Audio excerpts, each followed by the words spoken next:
Hello everyone.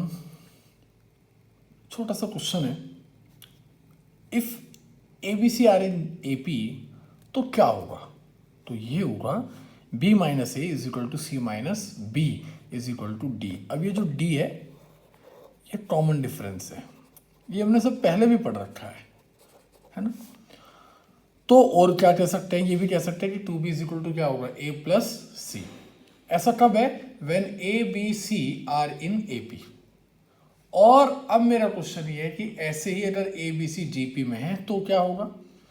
तो ये होगा कि जो b अपॉन ए है is equal to C upon B होगा, T2 divide by T1 is equal to T3 divide by T2। क्यों?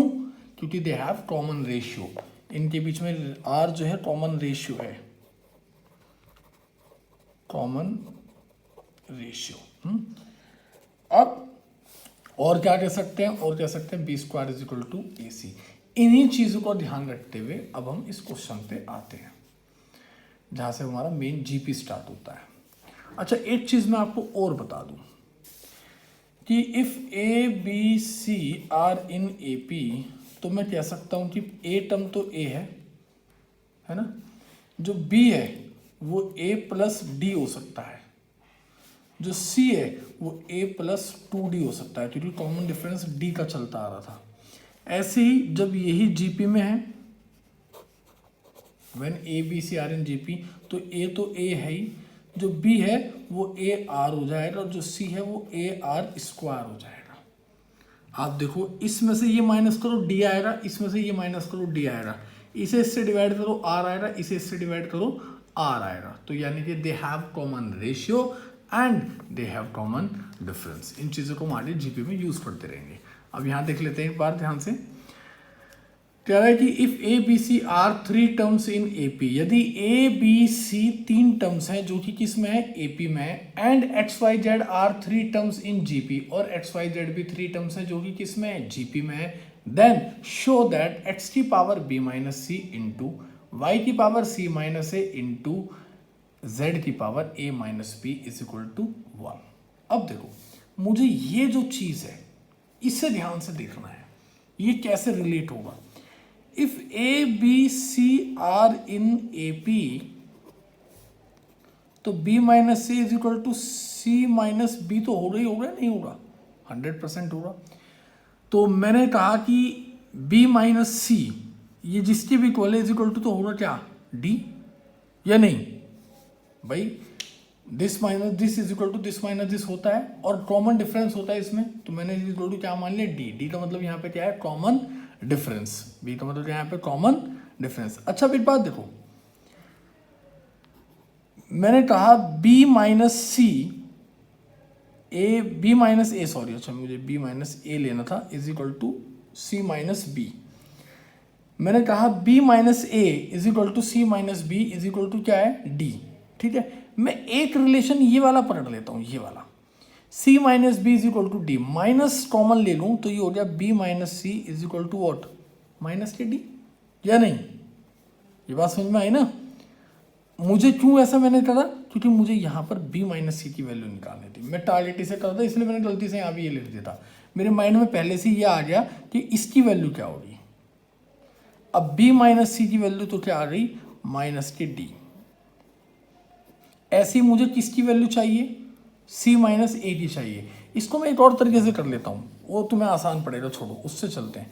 कि मैंने भी आपको बताया कि a होगा a, b होगा a प्लस डी, और c क्या होगा, a प्लस टू डी।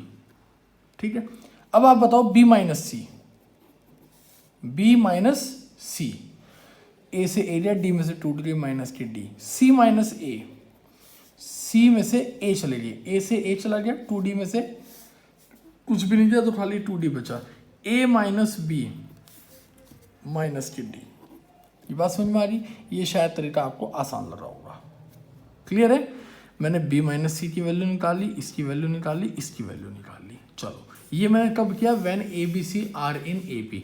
अब X Y Z are in G P, तो इससे क्या हो सकता है, X Y Z are in G P, इससे क्या हो सकता है, केवल इतना कि Y square is equal to X Z. मैं नया आर नंबर यहाँ नहीं लाना चाहता, तो वाई इज इक्वल टू क्या आ गया, अंडर रूट में X into Z, under root में क्या आ गया, एक्स इंटू जेड। ये मुझे बात याद रखनी है। अब देखते हैं आगे, एक्स की पावर LHS ले रहा हूँ मैं, टेकिंग LHS, एक्स की पावर b माइनस सी, मैंने इसके हिसाब से ले रहा हूँ, एक्स की पावर b माइनस सी, और b माइनस सी की वैल्यू क्या है, माइनस के d इंटू y की पावर c माइनस ए, और c माइनस सी की वैल्यू क्या है 2d, इंटू z की पावर a माइनस बी, और उसकी वैल्यू क्या है माइनस के d। ठीक है, कोई डाउट, कुछ कहीं कोई आकांक्षा हो तो मुझे बताना।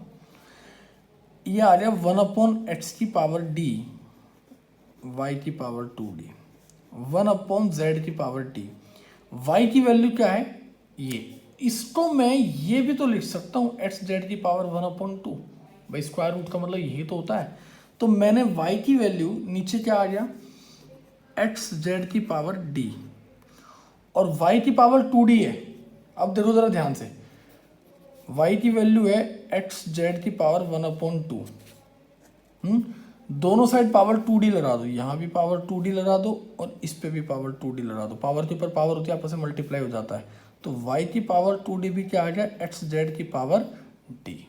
तो बस यहाँ मैंने ये ट्रांसफॉर्मेशन ब्रैकेट में करके दिखाया, और ये भी क्या लिया है मैं xz की पावर d, इससे ये गया इज इक्वल टू क्या आ गया, समझ में आया।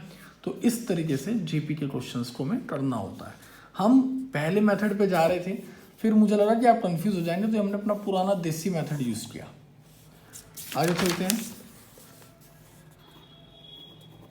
कह रहा है कि A B C D are in GP,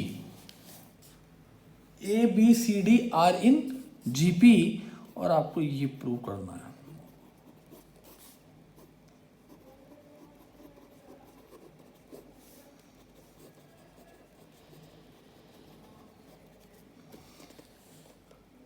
class एक चीज समझ लो, ऐसे क्वेश्चन पे कुछ भी हिट नहीं करता। Like if A B C are in GP तो हिट करता b² is equal to AC, but if A B C D are in GP तो nothing is hit there clearly. But हाँ, we know very well कि A is A, B is AR, C इज AR² and D is ARQ, ये पता है। तो बस अपने सारे आइटम निकाल लेते हैं। A² क्या होगा, A का स्क्वायर, B² क्या होगा A² R², C² क्या होगा A² R4, D² क्या होगा A² R6। यहाँ पे सबका काम हो गया। फिर यहाँ भी देख लेते हैं, AB क्या होगा this into this A² R, BC क्या होगा B इंटू सी, A की एमिटरी A² RQ, CD क्या होगा इसकी सिमेट्री A² R की पावर 5। ठीक है, जो चाहिए था मैंने ले लिया। अब LHS ले लो और RHS ले लो, और दोनों में वैल्यू पुट करते चले जाओ। देख लेते हैं, A² plus B² plus C², यानी कि this plus this plus this, तीनों में ही A² तो कॉमन है, 1 प्लस R² प्लस R4,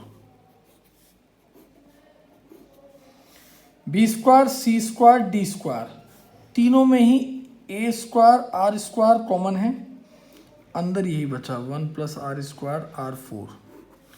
इनकी जब मल्टीप्लाई करी तो A की पावर 4 R², 8 जनरल आ गया, 1 प्लस R² प्लस R4 का होल स्क्वायर आ गया। ठीक है, अब यहां देखते हैं, तीनों को प्लस करते हैं तो तीनों में A² R कॉमन है, अंदर बचा 1 प्लस R² प्लस R4 और इस पूरे का होल स्क्वायर। अब होल स्क्वायर खोलो तो ये तो हो गया A की पावर 4 R² और 1 प्लस R² प्लस R4 का whole square. I think very clearly LHS is equal to what, RHS। इसी बेसिस पे हमारे इसके क्वेश्चंस चलते रहेंगे आपकी RS अग्रवाल के एग्जाम्पल नंबर 11 तक। देन हम अभी एग्जाम्पल नंबर 12 पे आते हैं अपनी अगली वीडियो में।